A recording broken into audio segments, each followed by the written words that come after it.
اللهم صل على محمد وآل محمد. اعوذ باللہ من الشیطان اللعین الرجیم. بسم اللہ الرحمن الرحیم. الحمد للہ رب العالمین والصلاة والسلام علی رسولہ الکریم وعلی آلہ الطیبین الطاہرین المعصومین المظلومین ولعنۃ اللہ علی اعدائہم اجمعین. بسم اللہ الرحمن الرحیم. ان ھذا القرآن یہدی للتی ہی اقوم. عزیزان گرامی، قرآن کی خود طاقت کتنا ہے، علم کے اعتبار سے کس مقام و رتبے کو، جسے واضح طور پہ اللہ رب العزت سورہ بنی اسرائیل کی آیت نمبر 88 میں ہمیں پیغام دے رہا ہے.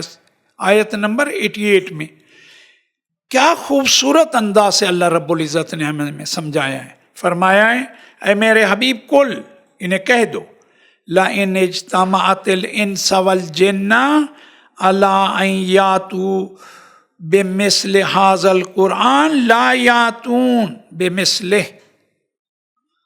اے میرے حبیب انہیں کہہ دو، اگر تمام کے تمام انس و جن مل کر بھی اس قرآن کی مثال لانا چاہیں، لا یاتون بمثلہ، وہ قطعاً قرآن جیسا کلام نہیں لا سکتے. وَلَوْ كَانَ بَعْضُهُمْ لِبَعْضٍ ظَهِيرًا، حتیٰ اگر اکیلے اکیلے نہیں، یہ مل کے ایک دوسرے کا ساتھ بھی دیں. اب غور کریں، یعنی تمام کے تمام جو اپنے اپنے علم کے اعتبار سے ماہر ترین افراد ہیں، وہ سر جوڑ کے بیٹھ جائیں، ایک دوسرے کی مدد بھی کریں، ان کے ساتھ جن بھی مل جائیں. یہ دونوں مخلوقات ملنے کے بعد بھی قرآن جیسا کلام نہیں لا سکتے. نہ فقط مکمل قرآن، اس جیسا ایک مختصر سورہ بھی نہیں لا سکتے. تو اسی سے اندازہ لگا لیں کہ قرآن کی مثال ہو نہیں سکتی، جتنا بھی انسان علمی اعتبار سے بلندیوں کو چھو لے. تو قرآن کا جو وجود ہے اتنا بابرکت ہے، علم کے اس بہترین نقطے کی طرف انسان کو لے جانے والا ہے. جب علم میں اس کا ثانی نہیں، تو اس سے جو ٹیکنالوجی حاصل ہوگی اس میں بھی پھر کوئی ثانی نہیں ہوگا.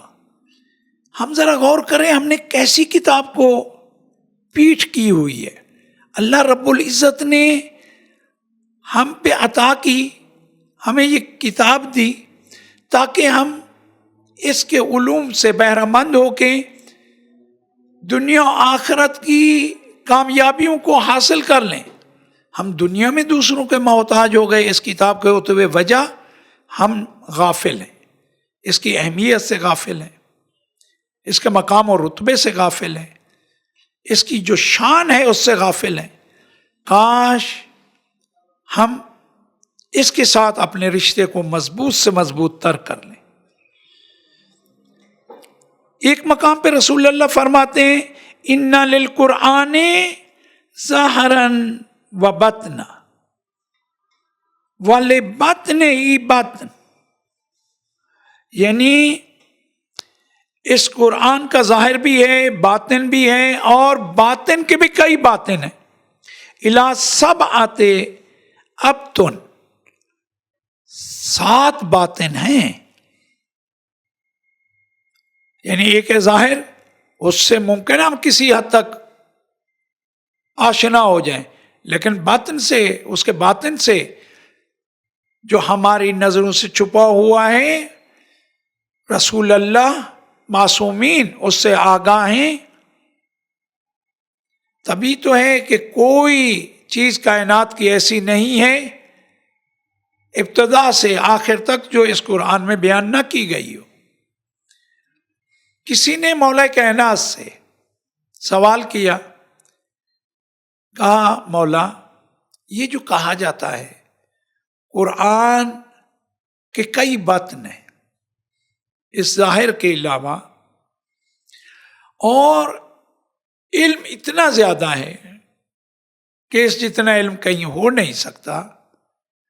مولا آپ مہربانی کریں، مشکل کشائی کریں، سمجھائیں. ویسے یہ بات سمجھ نہیں آتی. مشکل کشا نے بھی کمال کر دیا. جیسے ہی اس نے یہ سوال کیا، مشکل کشا نے خاک پہ اپنی نظر ڈالی، دیکھا کھجور کی ایک گٹھلی پڑی ہے. کھجور کو کھانے کے بعد کسی نے گٹھلی کو نیچے پھینک دیا. مولا نے کہا یہ گٹھلی اٹھانا. اٹھائے، اپنے ہاتھ میں لی، پھونک ماری، خاک کو اڑایا. ہتھیلی پہ رکھنے کے بعد کہا کہ کیا ہے؟ کہا مولا یہ کھجور کی گٹھلی ہے. کہا تم اس میں کیا دیکھ رہے ہو؟ کہا ظاہر میں یہی دیکھ رہا ہوں، گٹھلی ہے. کہا اس کے باطن میں کیا دیکھتے ہو؟ کہا اس کے باطن میں ایک درخت چھپا ہے. مولا نے کہا تمہیں اتنا سمجھ آ گیا کہ اس کے باطن میں ایک درخت چھپا ہے. کہا اگر تم اسے خاک کے سپرد کرو اور جو انداز ہے، جو طریقہ کار ہے، اس کے اعتبار سے اسے وقت پہ پانی دو، اس کا خیال رکھو، تو تمہارے مطابق ایک تناور درخت اس گٹھلی میں چھپا ہے جو نظر نہیں آ رہا لیکن موجود ہے. تم بھی اس کا اعتراف کرتے ہو، ہر باشعور اس کا اعتراف کرے گا. اس نے کہا بالکل ایسا ہے. مولا نے کہا اچھا یہ بتاؤ اس درخت پہ کھجور کتنا ہوگی؟ کہا مولا ہزاروں میں ہوگی.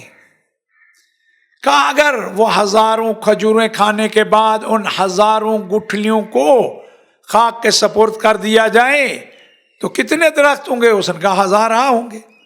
کہا ان ہزارہ درختوں پہ کتنی گٹھلیاں ہوں گی؟ کہا لاکھوں کی تعداد میں ہو جائیں گی.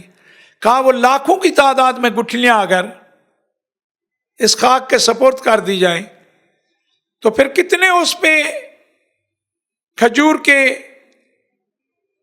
یہ پھل ہوں گے؟ کہا یہ کروڑوں میں چلے جائیں گے. کہا پھر ان کو بھی اگر اسی طرح آگے کاشت کر دیا جائے؟ کہا کہ یہ بات تو بہت آگے چلی جائے گی، اربوں میں چلی جائے گی، آگے بڑھے گی، خربوں میں چلی جائے گی. کہا اب سنو، اس ایک دانے میں اتنا طاقت ہے کہ اس کے باطن سے اتنا کھجور کے درخت ہو سکتے ہیں. کہا جب خدا کی اس ادنا مخلوق میں یہ طاقت ہے تو کلام رب العزت میں کتنا طاقت ہوگی. اس نے کہا مولا آپ نے بہترین طریقے سے ہدایت فرمائی ہے. عزیزان گرامی، مولا جو مشکل کشا ہیں یہی تو مشکل کشائی ہے جو انہوں نے کی ہے. در حقیقت یہ ہے مشکل کشائی. انہوں نے ہمیں سمجھا دیا کہ کھجور کا درخت جو نباتات سے ہے، جمادات سے اس کا اوپر درجہ ہے، لیکن پھر حیوانات سے نیچے ہے، انسانوں سے نیچے ہے، اور کلام رب العزت کا. تو کوئی، ابھی میں نے عرض کیا قرآن بھی کہہ رہا ہے کوئی ثانی ہو نہیں سکتا.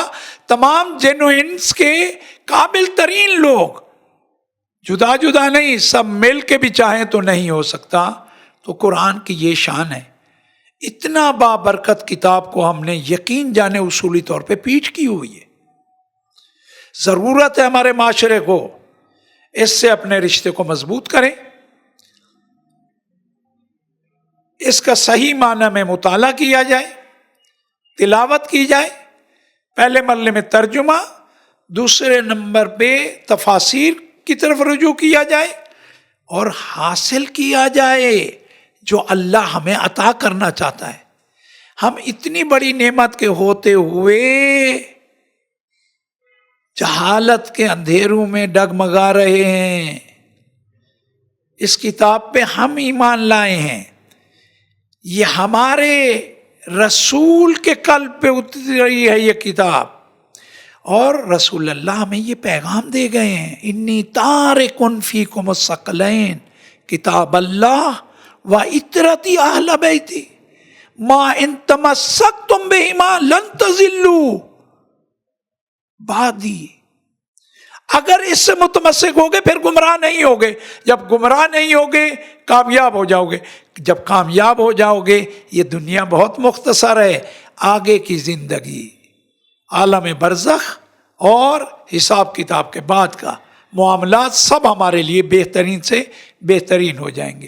پاک پروردگار اپنی کتاب، اہل بیت اور اپنی ذات سے پلک جھپکنے کے لیے ہمیں جدا نہ فرما، قرآن سے صحیح معنی میں ہمیں سیکھنے، اس پہ عمل کرنے کی توفیق عنایت فرما، ہم سب پہ رحم و کرم فرما۔